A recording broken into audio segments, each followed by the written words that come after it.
استغفار کہتے ہیں۔ اللہ تعالیٰ نے اس استغفار کو بڑا پسند فرمایا، بڑا پسند فرمایا، اور یہ استغفار کے جملے مالی کو اتنے پسند آئے کہ اللہ نے نبی پاک علیہ السلام کو بھی حکم دیا، کہا محبوب آپ بھی میری بارگاہ میں استغفار کریں۔ اگرچہ حضور کا استغفار اس معنی میں نہیں ہے، بلکہ نبی پاک کا استغفار تو بلندی درجات کا معاملہ ہے، چونکہ استغفار خود ایک عبادت ہے، تو یہ عبادت کرنے کا اللہ نے اپنے محبوب کو بھی ارشاد فرمایا۔ جب فتح مکہ ہوئی تو فرمایا اذا جاء نصر اللہ والفتح، جب اللہ کی مدد آئی تو پھر فتح نصیب ہوئی، ورأیت الناس یدخلون فی دین اللہ افواجا، تو پھر آپ دیکھیں گے لوگوں کو، لوگ فوجوں کی فوجیں دین میں داخل ہو رہے ہیں۔ لوگ پہلے ایک ایک دو دو کر کے آیا کرتے تھے، تو اب فوجوں کی فوجیں آ رہی ہیں، تو یا اللہ ہم کیا کریں؟ تو رب کریم نے فرمایا محبوب فسبح بحمد ربک واستغفر، اپنے رب کے لیے حمد کرو، تسبیح پڑھو اور استغفار کرو۔ کیا کرو؟ استغفار، معافی مانگو، اس کے حضور آہذاری کرو، استغفار کرو۔ معنی یہ ہوا کہ جب تو غلطی ہو جائے پھر بھی استغفار کرو، جب اللہ زیادہ نعمتیں دے پھر بھی استغفار کرو۔ ہمارے ہاں یہ ہوتا ہے کہ جب تو کوئی نقصان ہوتا ہے تو وہ اللہ کی طرف سے ہوتا ہے، نقصان ہو جائے تو کہتے ہیں اللہ کی مرضی تھی، اور فائدہ ہو جائے تو کہتے ہیں میں نے محنت ہی بڑی کی تھی، میری جدوجہد بڑی تھی۔ ایک بچہ ایک دفعہ میرے پاس کہیں انٹرویو کے لیے جا رہا تھا، تو دعا کرانے آیا، کہنے لگا میں نے وہاں جانا ہے، دعا کیجیے گا اللہ تعالیٰ کامیابی دے۔ میں نے دعا کی، کچھ اس کو پڑھنے کو بتایا، لیکن کامیاب نہ ہو سکا، لوٹ آیا۔ تو میں نے پوچھا کہ کیا بنا؟ کہنے لگا حضرت صاحب بس اللہ کی مرضی تھی، اللہ کی مرضی تھی۔ پھر ایک دفعہ گیا تو نہ کہا اللہ کی مرضی تھی، تیسری دفعہ گیا کامیاب ہو گیا۔ تو بھئی اب کیا بنا؟ کہنے لگا جی جب میں داخل ہوا تو اس نے جاتے ہی مجھ سے پوچھا سب سے پہلا سوال یہ کہ تمہیں جنرل نالج کی بھی کچھ معلومات ہے یا شعبے کے آدمی ہو؟ تو میں نے کہا جناب پوچھیے۔ تو انہوں نے پاکستان کا حدود اربہ پوچھا، تو میں نے فٹافٹ بتا دیا۔ پھر انہوں نے مجھ سے پوچھا کہ یہ جو مینار پاکستان ہے اس کی تجویز کس شخص نے دی تھی؟ تو میں نے فٹافٹ اس کا بھی نام بتا دیا۔ پھر شارٹ ہینڈ کے ایک دو سوالات اس نے کیے تو وہ بھی میں نے بتا دیے، تو الحمدللہ کامیاب ہو گیا۔ میں نے کہا بیٹے جب تو ناکام ہوا تھا تو اللہ کی مرضی تھی، اور کامیاب ہوا ہے تو میں لگا دیے، اب اللہ کی مرضی کدھر گئی؟ یہ اتنا بڑا نقص ہے انسانی فطرت کا، اتنی بڑی کمزوری ہے کہ معاذ اللہ تعالی ہم کمزوریاں قدرت کے کھاتے میں ڈال دیتے ہیں، اور ناکامیاں قدرت کے کھاتے میں، اور کامیابیاں کیا تماشا۔ حالانکہ ہونا یہ چاہیے تھا کہ جہاں انسان کمزور پڑے تو کہے میری غلطی تھی، میری غلطی تھی۔ صوفیاء یہ سبق دیتے ہیں، اللہ کے بندے یہ پیغام دیتے ہیں کہ جب تو کہیں ناکام ہو جائے تو سمجھ جائے تیری، اور جب تو کامیاب ہو جائے تو سمجھ رہے اللہ راضی ہو گیا تھا، اللہ نے رحمت کر دی، اس نے فضل کیا۔ تو یاد رکھیں استغفار کئی چیزوں پہ استغفار ہوتا ہے، کئی چیزوں پہ، اور استغفار کا نفع ملتا ہے۔ کیا نفع ملتا ہے؟ وہ سورہ نوح کی آیت نمبر 10، 11 اور 12 میں اللہ نے بیان فرمایا کہ استغفار صرف گناہ سے معافی چاہنے کا نام نہیں، بلکہ استغفار کا تمہیں فائدہ ملے گا۔ کیا؟ رب فرماتے ہیں فَقُلْ تُسْتَغْفِرُوا رَبَّكُمْ، جب حضرت نوح کی قوم قحط کا شکار ہو گئی، آزمائشیں آ گئیں، تو آ کے حضرت نوح سے کہنے لگے اب ہم کیا کریں؟ تو کیا کہا حضرت نوح نے؟ فرمایا فَقُلْ تُسْتَغْفِرُوا رَبَّكُمْ، آپ نے فرمایا اپنے رب سے استغفار کرو، اپنے رب سے۔ انہوں نے قحط کی بات کی، انہوں نے کہا کہ کھیتیاں اجڑ گئی ہیں، بارش نہیں ہو رہی، قحط کی بات کی۔ آپ نے کیا کہا؟ استغفار کرو، کیوں کہ انہ کان غفارا، بے شک اللہ بڑا ہی بخشنے والا۔ وہ کیا کرے گا؟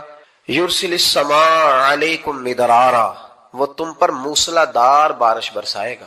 جب تم استغفار کرو گے تو اللہ موسلا دار بارش برسائے گا، وَيُمْدِدْكُمْ، اور وہ تمہاری مدد کرے گا۔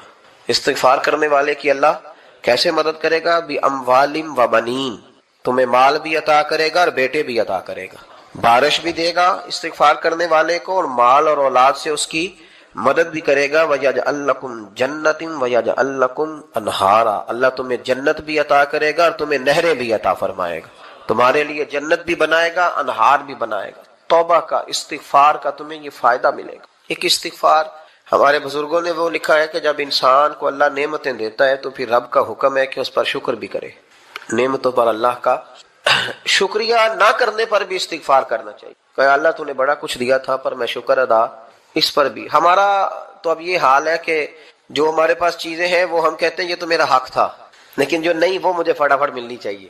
مطلب اگر میرے پاس صحت ہے تو اس کو میں اپنا حق سمجھ لیتا ہوں کہ یہ تو میرا، یہ چونکہ ٹھیک ہے جی یہ تو صحیح ہے، تندرستی ہے یہ تو ٹھیک ہے، لیکن کار کوئی نہیں وہ ذرا مل جانی چاہیے۔ اولاد تو میرے پاس ہے وہ تو میرا حق تھا، میرا رائٹ تھا، معاذ اللہ وہ تو ہم نے حق بنا لیا۔ اور میرے پاس بنگلہ کوئی نہیں وہ مجھے فٹافٹ مل جانا چاہیے۔ بھئی یہ کس طرح تیرا حق تھا؟ کس حساب سے؟ یعنی جو چیزیں ہیں ان کو سنبھالنے کی فکر نہیں ہے۔ اور جو نہیں ہے ان کے طلب کی فکر لگی ہوئی ہے. شکر نعمت کو محفوظ کر دیتا ہے، شکر نعمت کو محفوظ کر دیتا ہے، اور ناشکری نعمت کو لَئِن شَكَرْتُمْ لَأَزِيدَنَّكُمْ وَلَئِن كَفَرْتُمْ إِنَّ عَذَابِي لَشَدِيدٌ. اللہ فرماتے ہیں شکر کر میں تیری نعمتوں میں اضافہ کر دوں، اور ناشکری کرے گا تو عذاب دوں. شکر نہیں نہ ہوتا، شکر نہیں ہوتا. دیکھیں نا، 100 روپے ابا جی نے دیا ایک بچے کو اور اس کو کہا کہ جا دکان سے کچھ چیز لے آ، تو وہ 100 روپیہ اس نے رستے میں جاتے کہیں پھاڑ دیا یا گوا دیا، تو اب وہ والد سے دوبارہ 100 مانگتا ہے. تو والد کہتا ہے کہ پہلے 100 کا تو نے کیا کیا؟ نہیں سمجھ آئی آپ کو میری بات؟ پہلے 100 کا کیا کیا؟ تو وہ کہے گا جی میرا دل کرتا تھا میں نے پھاڑ دیا. جوان بچہ ہے، سمجھدار ہے، 12-14 سال کا ہے. میری میرا دل کیا تھا میں نے پھاڑ دیا، ختم ہو گئی بات. تو ابا نیا 100 دے دے گا. سبحان اللہ، کتنے خوش ہو کے آپ کہہ رہے ہیں نہیں دے دینا سو. یہ کیسے ہو سکتا ہے بھائی؟ کروڑ پتی والد بھی ہو تو 100 کا نوٹ دوبارہ دیتا کیوں؟ بیٹا نہیں اس کا؟ پیار نہیں؟ کیوں نہیں دے رہا؟ وہ کہتا تو نے میرے پہلے 100 کی قدر نہیں ڈالی، نیا تجھے کیسے مل جائے؟ تو نے خیال ہی نہیں کیا، تو نے جدوجہد ہی نہیں کی. تو نے حضرت مولانا رومی نے مثال دی ہے. جناب رومی فرماتے ہیں کہ بغیر محنت کے لوگوں کو اللہ نے نعمتیں دی ہیں تو انہوں نے شکر ہی نہیں ادا کیا. اندھے سے پوچھ آنکھ کی قدر کیا ہے، پوچھ اندھے سے، پوچھ معذور سے کہ ٹانگوں پہ چلنا کتنی بڑی نعمت ہے. کبھی پوچھ اس سے جس کا مکان تو ایک کنال میں ہے پر رونے والا بچہ کوئی بھی نہیں. پوچھ اس سے جس کی جیبیں دولتوں سے بھری ہوئی ہیں پر کوئی نہیں کہتا کہ ابا 10 روپے دینا. پوچھ یہ کتنی بڑی تکلیف ہے. حضرت رومی نے لکھا ہے، وہ فرماتے ہیں کہ ایک والد تھا تو اس نے بڑی دولت کمائی تھی، تو اس کا بیٹا بے دریغ ہی اڑاتا رہتا تھا. کبھی ادھر پیسے بھگا دیے، کمائے نہیں تھے نا، محنت نہیں نہ کی تھی، کمائے نہیں تھے. والد بڑا سمجھاتا تھا پر سمجھ نہیں آتی تھی. ایک دن اس کے ابا کے ذہن میں ایک بات آئی. وہ کہنے لگا بیٹے یار میں کنگال ہو گیا ہوں، اچانک حالات خراب ہو گئے، ایک آنا مجھے چاہیے، دوائی خریدنی، کہیں سے لے کے آؤ. اس نے کہا ابا مسئلہ ہی کوئی نہیں، یار ہی بڑے ہیں، بہت سارے لوگوں کے ساتھ رات میں جاتا ہوں روٹی کھانے ہوٹل میں، کئی ہیں جو میرا انتظار کر رہے ہوتے ہیں، فیس بک والے اور جناب وہ سیلفی والے، بڑے سارے ہیں جو کہتے ہیں تیرے بغیر گزارا ہی نہیں. بڑے ہیں جو روز سویرے اٹھ کے پہلے مجھے السلام علیکم کا میسج کرتے ہیں، پھر اس کے بعد کسی اور سے. بڑے ہیں، کوئی مسئلہ ہی نہیں. ایک کے پاس گیا، ایک آنا چاہیے، اس نے دے دیا، لا کے ابا کو دیا. تو ابا گھر کے اندر جو امیر لوگ ہوتے تھے گھر میں کنواں کھدوا لیتے تھے. ابا کنویں کے کنارے بیٹھا تھا، جب بیٹے نے آنا لا کے رکھا تو اس نے پانی میں پھینک دیا. اگلی صبح پھر کہا بیٹے ایک آنے کی ضرورت ہے، دوا خریدنی ہے. اس نے کہا مل جائے گا. 2 4 5 دوست ابھی ہیں بڑے مالدار، ان سے جا کے کہا، ایک سے آنا لایا، ابے نے پھر پھینک دیا، تیسرے دن بھی پھینک دیا، چوتھے دن بھی. یار اب ختم ہو گئے. کچھ آہستہ آہستہ دوستوں کو پتہ چل گیا کہ کنگال ہو گیا ہے، خبر پھیل جاتی ہے نا، اب بھوکا ہو گیا ہے. اب آہستہ آہستہ موبائل بند ہونے لگے، آہستہ آہستہ جو ہے وہ نمبر بلاک ہونے لگا، حالات بگڑ گئے.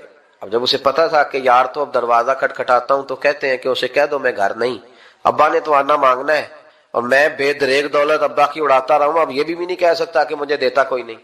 شہر سے باہر نکل گیا، سارا دن مزدوری کی، جدوجہد کی، کبھی کام کیا نہیں تھا، ہاتھوں پہ چھالے پڑ گئے. بڑا مشکل ہوتا ہے جن لوگوں نے کام نہ کیا ہونے کرنا پڑ جائے تو. تکلیف کا شکار ہو کے ایک آنا کمایا، شام کو لا کے والد کی ہتھیلی پہ رکھا تو اس نے پھینکا نا جب کنویں میں تو چیخ پڑا، کہنے لگا ابا جی آپ سیاڑے بیاڑے بندے ہیں، روز پیسے لا کے دیتا ہوں، کنویں میں پھینک دیتے ہو، کوئی کرنے والی بات کرو، نہیں دوائی کھانی تو نہ کھاؤ، ضائع کیوں کرتے. تو بیٹے کو باپ نے تھپکی دے کے بٹھا لیا. اس نے کہا بیٹا میں نے پہلے دن تو نہیں پھینکا، تو 7واں دن ہے، میں روز پھینکتا ہوں، آج تیری چیخیں کیوں نکلی؟ کہنے لگا ابا پہلے ادھار کے تھے آج مزدوری کے ہیں. نہیں سمجھ آئی بات؟ پہلے بولیے اور آج میری محنت ہے، مزدوری ہے، جدوجہد ہے. تو والد کہنے لگا بیٹے یہی میں تجھے سمجھانا چاہتا تھا، وہ میرے بھی محنت کے ہیں جو تجھ روز یاروں کو کھلاتا ہے، وہ میں نے بڑی جدوجہد سے جمع کی ہے، میں کنگال نہیں ہوا، صرف تجھے سمجھانا تھا. او بھائی یہ آنکھیں تیری محنت کی نہیں نا، اس لیے تو شکر نہیں ادا کرتا. یہ وجود، یہ ٹانگیں، یہ شعور، یہ تیری جدوجہد کا نہیں.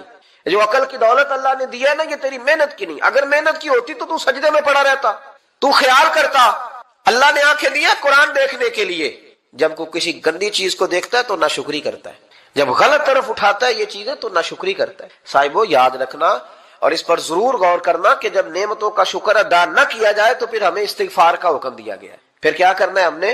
استغفار کا. یا اللہ ہم تیری نعمتوں کا شکر ادا نہیں کر سکے تو ہمیں معاف فرما دے، تو ہم سے درگزر فرما، معاف فرما. ایک استغفار اس بات کا ہے کہ دیکھیں نا، یہ رسول پاک علیہ السلام کا فرمان ہے، یہ حدیث امام راضی نے لکھی ہے، اور نبی پاک کی فرمان کے لحاظ سے جو چیز ہمارے سامنے آئے نا اس پر ہماری آنکھیں بھی کھل جانی چاہیے، دل بھی کھل جانا چاہیے کہ کوئی خاص ہی بات تھی جو حضور نے بیان فرمائی صلی اللہ علیہ وسلم. سرکار دو عالم علیہ السلام نے فرمایا ایک آدمی نے 500 سال بغیر ریاکاری کے اللہ کی عبادت. کتنے سال؟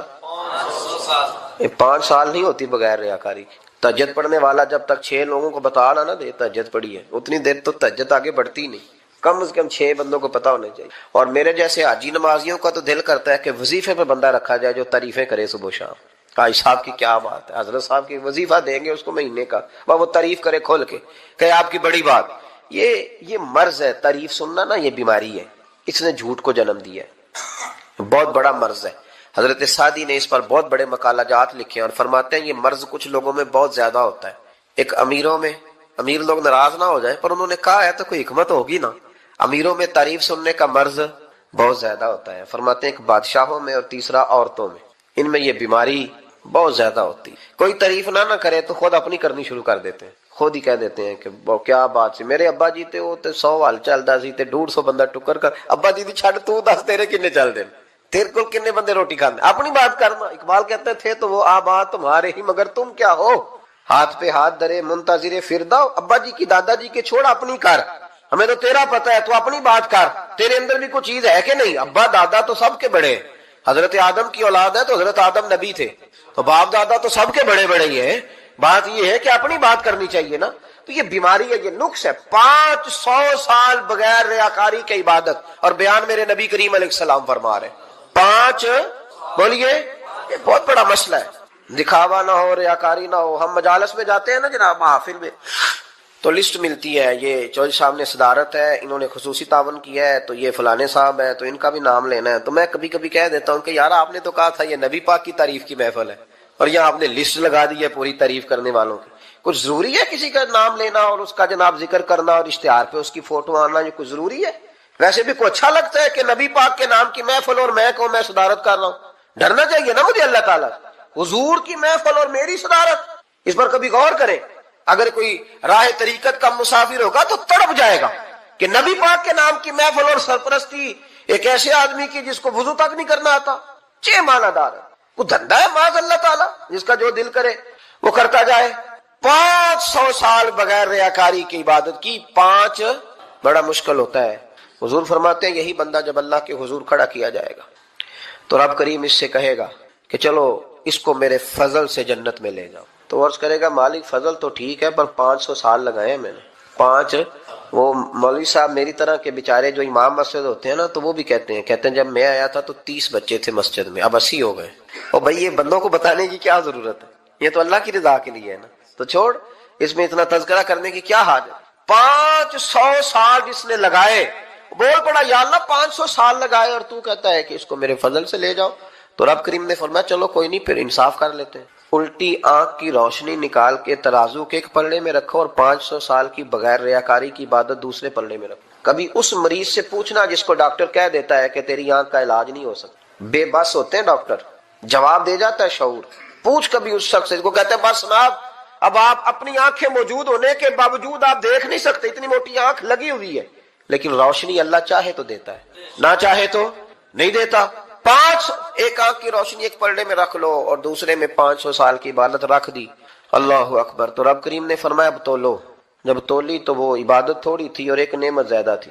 اللہ نے فرمایا یہ تو بھائی اس کو تو 500 سال دیے تھے، یہ تو ایک نعمت کا شکر نہیں ادا کر سکا، پکڑو اس کو دوزخ میں ڈالو. ایک کر کے کیا ہے، پکڑو جہنم میں ڈالو، اس کو لے چلو. ترمذی شریف کے لفظ ہے، نبی پاک نے ہمیں سمجھایا اور ایک جملے میں ساری بات ختم کر دی. حضور فرمانے لگے تو اللہ کی تھوڑے دیے ہوئے رزق پہ راضی ہو جا، وہ بھی تیری تھوڑی عبادت سے راضی ہو جائے گا. اور اگر تیرا پروگرام ہے نا لمبی چوڑی جائیدادوں کا تو پھر سجدے بھی لمبے کر، پھر لمبے کرنا تو بھی. یہ کیا بات ہوئی، یہاں جتنی دولت بڑھتی جاتی ہے عبادت سکڑتی جاتی ہے، وقت ہی نہیں، ٹائم ہی نہیں، یہ بڑھا. پھر تو جب دوزخ میں جانے لگا نا تو پھر خیال آیا، تو حضور فرماتے ہیں استغفار کرنے لگا، کہنے لگا اللہ میں بھول گیا تھا، اللہ مجھے غلطی لگ گئی. استغفار کر رہا. تو جب اس نے استغفار کیا تو رب کریم تو پہلے ہی بڑا قبول کرنے والا ہے. یا اللہ میں بھول گیا تو فرمایا چلو جو استغفار کرے اسے تو میں ویسے ہی معاف کر دیا کرتا ہوں، اسے بخش دو، اسے میرے فضل سے جنت میں لے جاؤ. پہلا استغفار. ہمارے بزرگ نے ایک مراقبہ کراتے تھے.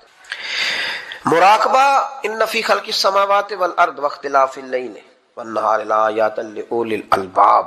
مراقبہ ہوتا تھا اللہ کی نعمتوں پر غور کرنے کا نام. تو اکیلا بیٹھ، گردن جھکا اور غور کر خدا کا فضل کتنا ہے اور میری اس میں محنت کتنی، اس کا شمار کر. اس طرح کر کے 2 خانے بنا، ایک خانے میں اللہ کی نعمت رکھ اور دوسرے میں پھر اپنی محنت رکھ. اس کو کہتے ہیں مراقبہ.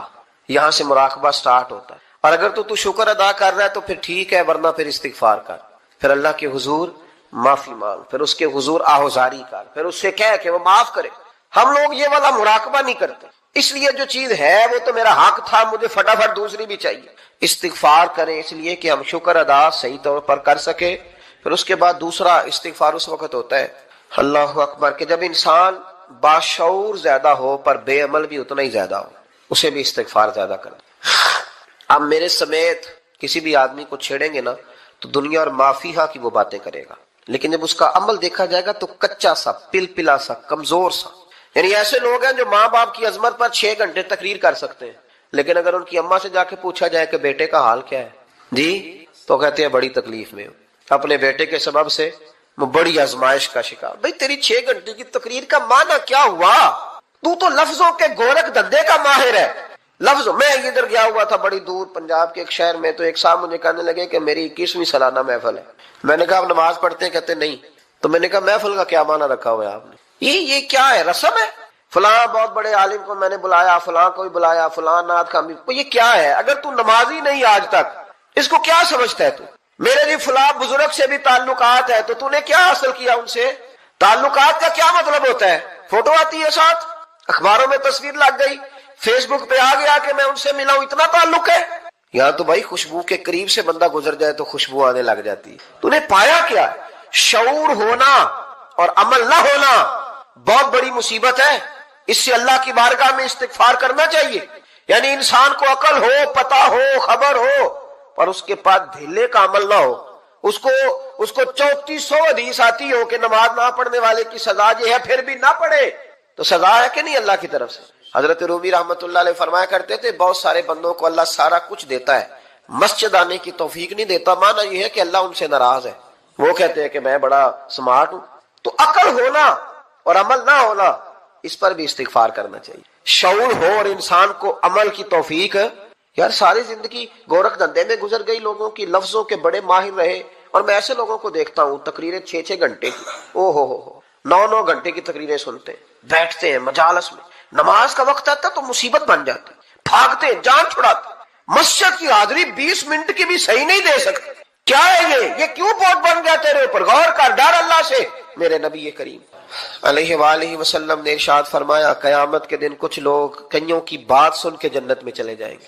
اللہ تعالی ہماری پردہ پوشی عطا فرمائے.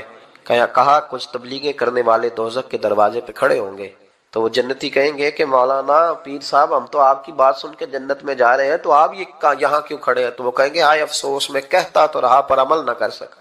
میں عمل، اس سے مراد صرف ممبر میں بیٹھنے والا مولوی نہیں، اس سے ہر وہ شخص مراد ہے جو نصیحتیں تو بڑی کرتا ہے لیکن خود عمل وہ بہت بڑا الفاظ کا ذخیرہ رکھتا ہے، پر عمل کے لیے 2 سجدے بھی صحیح طریقے سے دے سکتا.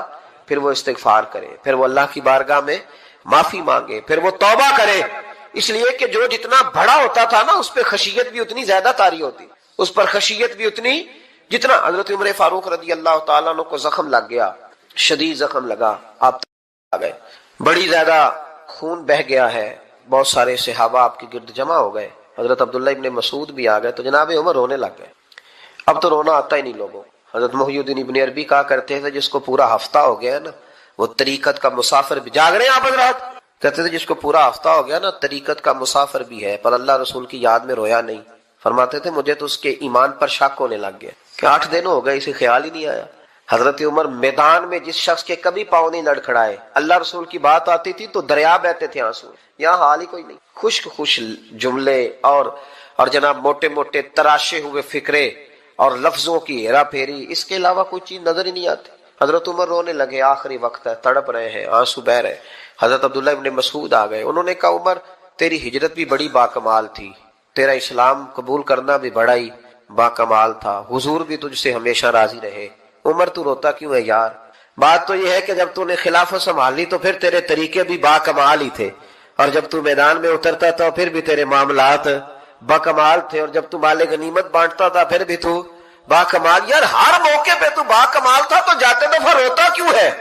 ان کا استغفار دیکھو، ان کی توبہ دیکھو۔ حضرت عمر پھر رو پڑے، کہنے لگے عبداللہ لوگوں کو میری نیکیوں کا پتہ ہے، گناہوں کا تو نہیں نا پتا۔ وہ تو میں جانتا ہوں یا میرا مالک جانتا ہے نا، نیکیاں تو سب کے سامنے، پر من آنم کے من دانم، جو اندر چھپے ہوئے گناہوں کے ڈھیر ہے وہ تو میں جانتا ہوں۔ کہا تو نے میرے کلمہ پڑھنے سے لے کر میری حکومت تک میری ساری نیکیاں گنوائی ہیں، اب دعا کر میرے لیے کہ رب میری نیکیاں اور بدیاں برابر برابر کر دے، مجھے درجہ نہیں چاہیے، بس اللہ مجھے معاف کر دے۔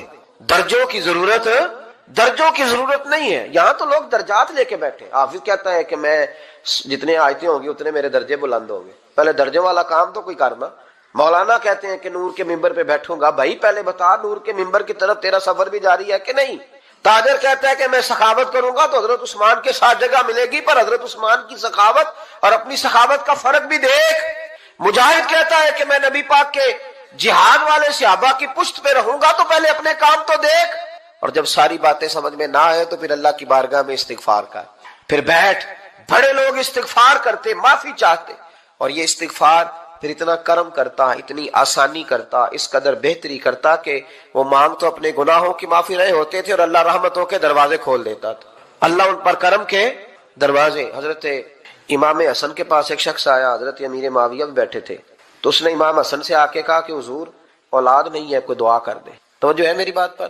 اب بھی لوگ پیروں کے پاس آتے ہیں نا، ماشاءاللہ سے، اللہ خیر فرمائے، تو پیر صاحب اگر وظیفہ بتائیں تو وظیفہ چونکہ پڑھنا پڑتا ہے وہ کام مشکل ہے، لہذا تعویذ تو پیروں نے بھی اب ماشاءاللہ بڑی ترقی کر لی، انہوں نے بھی تعویذ چھپوا کے رکھ لیے۔ کون لکھے اتنے تعویذ، جو کہ ہر مرید کو تو تعویذ چاہیے، انہوں نے نا جی تعویذ پکے چھپوا لیے، کچھ نے مورے بنوا لیے۔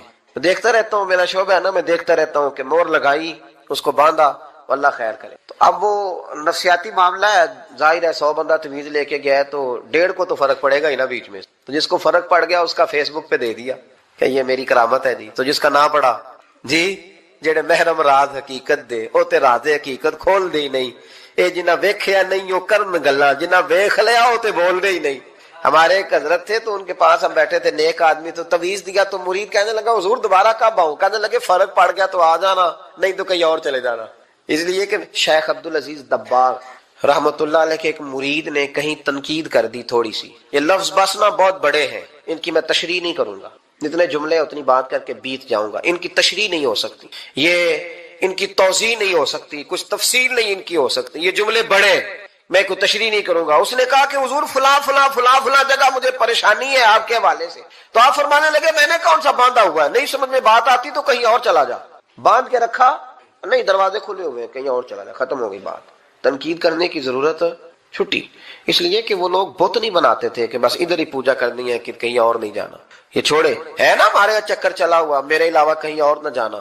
شیخ عبد الوہاب شرونی فرمایا کرتے تھے یہ تو نقص ہے تیرے اندر کا، یہ تو تیرے اندر کا نقص ہے، اگر تو قابل ہوتا تو کہتا جا سنگیا سارا زمانہ دیکھا، اگر کوئی میرے جیسا ملا تو چلا جانا، اور اگر میری طرح کا نہ ملا تو پھر کہیں اور جا دیکھا سارا۔ او بھائیو کیا چکر ہے، وظائف لوگ پوچھتے تھے تو ان پہ عمل کرتے تھے، وہ چیزیں فائدہ دیتی۔ حضرت امام حسن سے آ کے وظیفہ پوچھا، اس شخص نے کہا حضور اولاد کوئی نہیں تو وظیفہ بتائے، تو آپ نے فرمایا استغفار پڑھا کر، کیا کر؟ اس نے کہا ٹھیک ہے، تو حضور پھر میں دوبارہ کب آؤں؟ تو امام حسن کہنے لگے بے اولاد ہے نا تو، استغفار کا وظیفہ بتایا نا؟ کہا ہاں۔ فرمانے لگے اب اس وقت آنا جب اللہ تجھے 10 بیٹے عطا کرے گا۔